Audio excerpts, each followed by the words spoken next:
Hello and welcome to another episode of the Mod Squad with Lisa. Today our pose is going to be pyramid pose. And I love this one because it's a nice complement to triangle, which is one that we have done in the past. And it's kind of a great stretch that you can kind of modify and do almost anywhere. And it's a wonderful pose to use props with. Because I think props actually help kind of get you into the pose better, allows you to kind of stretch a little bit more fully and get the most out of this pose. So we're going to start pyramid using a chair. So we're just going to start with our right foot, and we're going to bring it to just underneath this front edge. So just so that the toes are kind of hidden.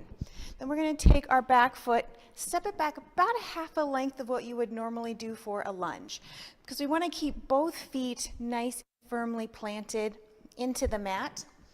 And then we want to think about squaring our hips so that they are kind of even to the top of our chair. Because our tendency is to tend to want to open the hip, usually with the back leg.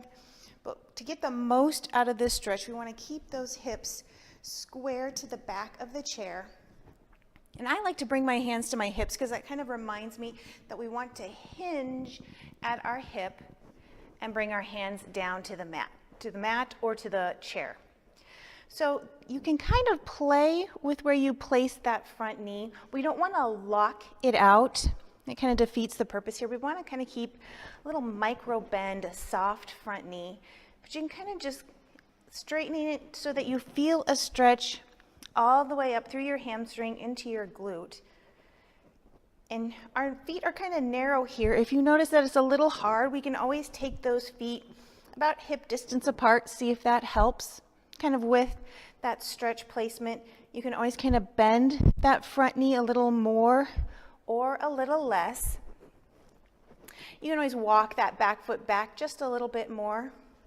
And here you can always bend the elbows. That'll allow you to kind of deepen that stretch and then straighten, bend, and straighten. So that's a really great option. You know, if you're practicing on your own, you don't always have that opportunity to do something like that in a yoga class.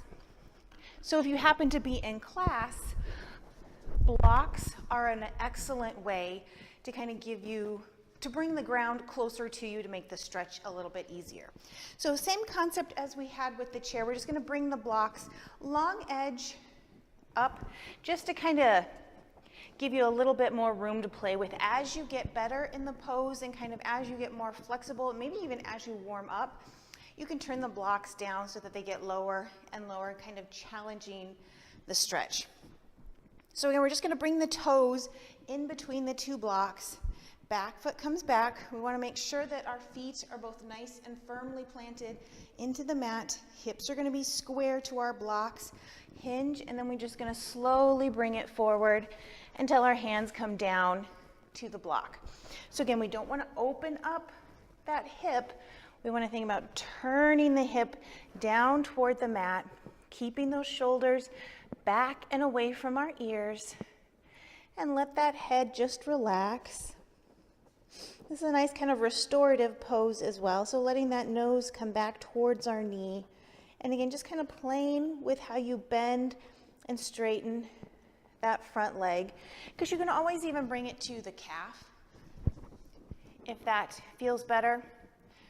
Walk it up to the thigh. Again, if that kind of helps keep that hip square and get that stretch up and down through the back. So this is a great one to do after workouts. You know, if we've had a pretty heavy leg day, you know, you're just kind of feeling a little bit tight from too much sitting. It's a great one to work into your regular stretching routine.